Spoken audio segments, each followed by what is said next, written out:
આમ તો જો કે આવા સરસ મજાની કથા આવતી હોય અને એની અંદર મને એક મિનિટ પણ આવું કઈ કરવાની ઈચ્છા નથી હોતી, પરંતુ મારા સગા બનેવી અમારા બધા બંધુઓ મોટા બનેવી હતા, મહાન આત્મા હતા, ઇતના શાંત સ્વભાવના હતા, એની વાત કરું ને એટલી હતી.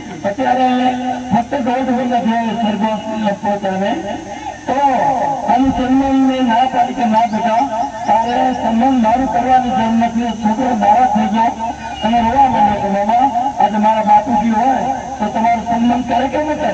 મેં કીધું એ વાત તારી સાચી છે. દીકરાની બહુ મારી ભાણીજી બહુ મને કીધું કે મામા તમે સન્માન સ્વીકારો, એટલા માટે હું મારા ભાણીનું સન્માન સ્વીકારું અને ભાગવત ભગવાન કે હું પ્રાર્થના કરું છું કે હે પ્રભુ સુગ્રીવજી મહામુનિએ કથા સંભળાવી હતી અને બધાના જે પૂર્વજોને શાંતિ મળી હતી એવી હું ભાગવત ભગવાન પાસે પ્રાર્થના કરું છું કે હે પ્રભુ તારે ઘરે ન્યાય હોય તો મારા પૂર્વજોને તો શાંતિ આપજે, પરંતુ સાથે સાથે મારા બનેવીને પણ શાંતિ આપજે.